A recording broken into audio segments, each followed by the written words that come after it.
Hey everybody, this is my 55-gallon Gourami tank, and I just finished a really big water change. I removed a bunch of the plants that were in the tank. I cleaned out the filter, and I also cleaned off the power head that's in the far left corner of this tank.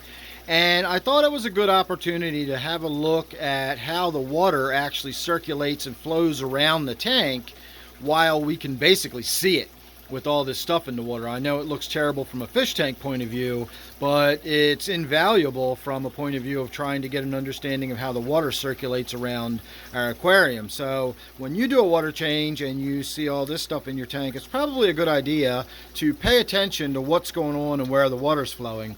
So I set my spray bar up so that most of the spray goes across the surface of the water.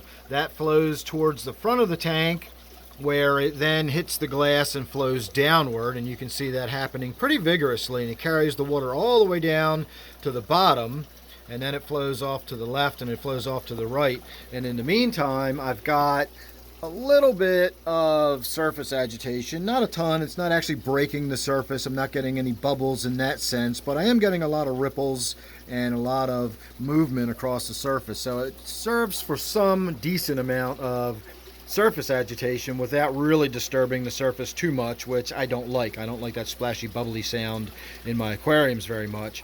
So we've got the water flowing across, it hits the glass, it flows down, it flows to the left, it flows to the right, and in the back, I know it's kind of hard to tell, but you can kind of see this area right here. There's no algae growing there because I have one section of the spray bar angled sort of back and down, and so water flows straight down the glass and swirls around at the bottom on that side because I want to move water out of these caves and around as much as possible in the bottom.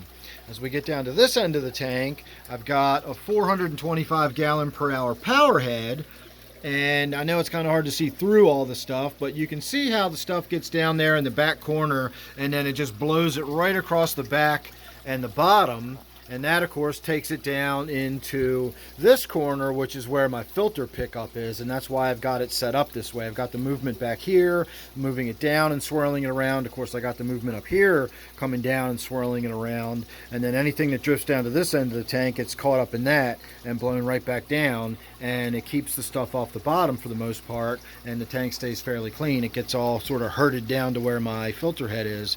But at the same time, for having close to 1,000 gallons per hour nominal, I know I probably don't actually have 1,000 gallons per hour moving around in the tank, but the filter is rated at 525 and the power head is rated at 425 gallons per hour, and yet the way I've got them positioned, I still manage to have that beautiful angelfish just majestically drifting around without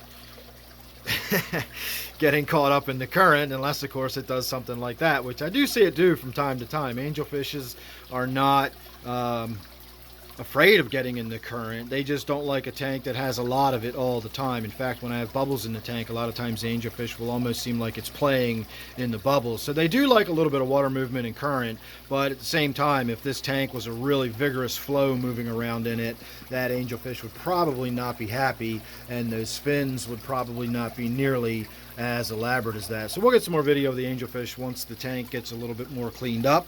I am actually in the middle of shooting a before and after video. We're waiting for the after part once the tank gets all cleaned up. But again, while we had all that detritus swirling around in the tank and you can essentially see the water moving, I thought it was a good opportunity to show you the kind of thing I look for when I'm trying to determine how the water swirls around in my tank. Because water circulation is important. You got to move nutrients around to your plants, you got to move oxygen around to your fish, you got to move CO2 out and away from the bottom of the tank and up to the surface to exchange it with oxygen, and so on and so forth. So how that water moves around our tanks is pretty important. So there you go, just a little bit of a look at my tank before we get to the good stuff after it gets all straightened out and cleaned up. So thanks for watching. Make sure you're subscribed. You don't want to miss anything I got coming up. Don't forget, this one here is my 55-gallon Gourami tank, and I promise it will look a lot better in the next video you see. So thanks for watching. I'll see you real soon in the next one.